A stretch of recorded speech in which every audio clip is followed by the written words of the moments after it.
خوب بسم اللہ الرحمن الرحیم. خوب احکام حروف کی بحث چل رہی تھی اور را کے تفخیم و ترقیق کے موارد تک بحث پہنچی تھی. را کن جگہوں پہ، کن مقامات پر، کن حالات میں تفخیم کے ساتھ پڑھا جاتا ہے وہ گزر گیا. 6 مقامات تھے، 6 جگہیں تھیں، 6 حالتیں تھیں را کی کہ جہاں پر اس کو تفخیم کے ساتھ پڑھنا تھا. نمبر 1، جب را کے اوپر زبر یا پیش ہو.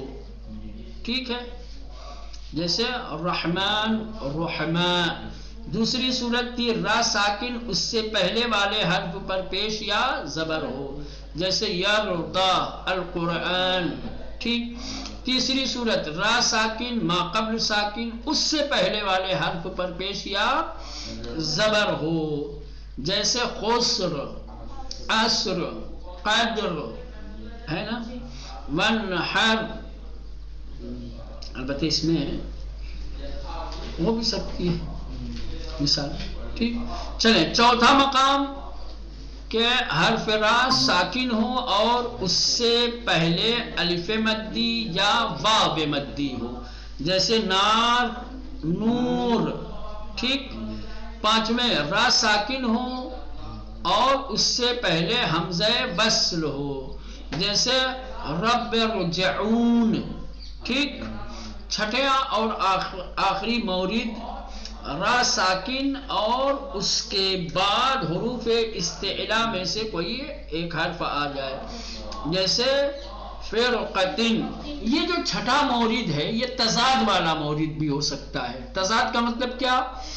دو اپوزٹ قانون، دو اپوزٹ قانون، ایک تفخیم کا ایک ترقیق کا، ایک تفخیم کا ایک ترقیق کا. یہ جو مثال دی ہے جیسے پھر ٹھیک. اب یہاں جو پہلا والا قاعدہ کیا ہے؟ را ساکن ہو اور اس سے پہلے زیر ہو تو ترقیق. تو ایک قاعدہ کہہ رہا ہے ترقیق. ٹھیک. اب یہ دوسرا قاعدہ را ساکن ہو اس کے بعد حروف استعلا ہو تو تفخیم. ٹھیک. تو یہ ہو سکتا ہے اس طریقے کی سچویشن، اس طریقے کے حالات کہیں ہوں. تو دیکھنا یہ ہے کہ ان دو میں سے کس قانون کو، کس حکم کو ترجیح دی گئی ہے، کس حکم کو لاگو کرنے کو کہا گیا ہے. یہ والا نہیں لگے گا، یہاں یہ والا لگایا جائے گا، تفخیم والا. سمجھ رہے ہیں؟ ہاں، کہ حرف را ساکن ہو اور اس کے بعد حروف استعلا میں سے آ جائے تو اب پیچھے نہیں دیکھنا ہے. یہ حروف استعلا تفخیم کے لیے کافی ہے، حروف استعلا کی وجہ سے تفخیم کے ساتھ پڑھا جائے گا. چلیں یہ ہو گیا. اب آئیے حرف را کے ترقیق کے موارد. حرف را کے ترقیق کے یعنی وہ مقامات، وہ جگہیں، وہ حالات کہ جہاں پر حرف را کو ترقیق کے ساتھ پڑھیں گے. ترقیق یعنی کم حجم اور نازک بنا کر کے پڑھا جائے گا. نمبر 1 را مکسور ہو. کیا ہو؟ را مکسور. کسی کلمے میں را آیا ہو اور را کے نیچے زیر ہو تو کیا کریں گے؟ ترقیق کے ساتھ. جیسے رجال، رجالن یا رجال. ٹھیک ہے نا؟ ایک دم نازک پڑھیں گے. کب رجال نہیں پڑھے اور رجال کیا پڑھیں گے؟ رجال. ٹھیک. یہ نمبر 2 را ساکن ہو. را ساکن ما قبل، ما قبل کا مطلب ہوتا ہے پہلے، یعنی را ساکن ہے اس سے پہلے کسرہ ہو. خسر کیسے ہے؟ کسرہ پڑھنا. جیسے فرعون. کیا ہے؟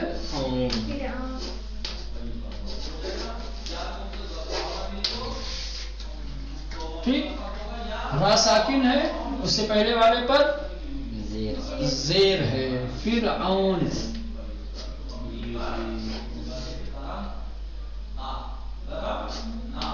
من البتہ ہو سکتا ہے کہ ٹکراؤ ہو جائے گی ایک ہی رہے تو فرعون اور یہاں دیا ہے مریتن مریتن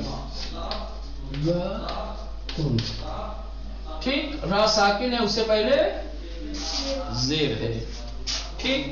تیسرا والا تیسرا مورد را ساکن ما قبل ساکن ما قبل یعنی اس سے بھی پہلے اس سے پہلے کیا ہو زیر ہو. ما قبل مکسور. یہ تین صورتیں بالکل تفخیم والی تین صورتوں کے برعکس اس کے مد مقابل میں. ٹھیک.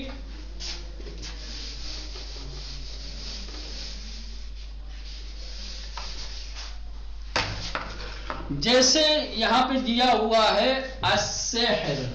کیا ہے السحر.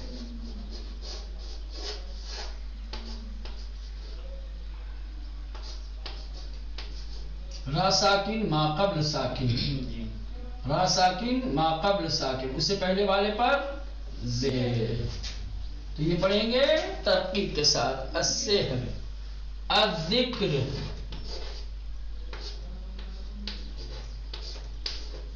یہ کل جو کہہ رہے تھے نا زیر والا زبر والا لگ رہا تھا. یہ جو زیر دیا ہے میں نے کبھی یہاں دیا جاتا ہے کبھی سمجھ رہے ہیں ہاں کبھی تشدید کے نیچے دیا جاتا ہے کبھی حرف کے نیچے دیا جاتا ہے. تو تشدید کے نیچے بھی اگر حرکت لگی ہے تو وہ زیر ہوگی زبر چاہے حرف کے اوپر ہی ہو. ہاں تو یہ دیکھیں را ساکن ما قبل ساکن اس سے پہلے زیر. یہ تین صورتیں. چوتھی صورت را ساکن ما قبل یا مدی. نمبر 4 را ساکن ما قبل یا مدی. یا مدی یعنی ایسی یا کہ جو ساکن ہو اور اس سے پہلے والے پر زیر ہو. سمجھ لو یا ساکن ما قبل مکسور اس کو کہتے ہیں یا مدی. یا ساکن ما قبل مکسور اس کو کیا کہتے ہیں یا مدی. اور را ساکن ہو تیسرا اور چوتھا تو ایک ہی جیسا لگتا ہے. ادھر یا کہاں ہے پھر بھی ادھر کو زیر ہے ادھر کو بھی زیر ہے. ٹھیک ہے. ساکن ما قبل مکسور. ٹھیک ہے. یہ یا کے علاوہ ہے ہر جگہ. اور یہ یا مدی یا مدی. را ساکن ما قبل یا مدی. اب جو یہ یا مدی ہے ظاہر سی بات ہے یہ ساکن ہوگی اس سے پہلے زیر ہوگا تو یہ تقریباً یہی والی سچویشن بنے گی یہی حالت بنے گی. لیکن اس کو کہنے کی ضرورت الگ سے اس لیے پڑی کہ یہاں پر جو سحر والی ہے یا ذکر والی مثال ہے سمجھ رہے ہیں یہاں پر یا کے علاوہ دوسرے حروف بھی آ سکتے ہیں اور یہ ہمیشہ یا را ساکن ما قبل یا مدی یا رہے گی ساکن رہے گی اور اس سے پہلے زیر رہے گا. سمجھے اس نے اس کو ایک مستقل طور پہ کہا ہے. جیسے کہیں گے قدیر. کیا کہیں گے قدیر. اب یہ اس لیے بھی کہا ہے دوسری وجہ اس کو کہنے کی ہے کہ ہو سکتا ہے کہ کیا ہے را ساکن ما قبل یا مدی. اب اصلا را سے مطلب نہیں ہے کیا ہے نہ ساکن ہی ہو. کیا ہے را ساکن ما قبل یا مدی. جیسے قدیر خبیر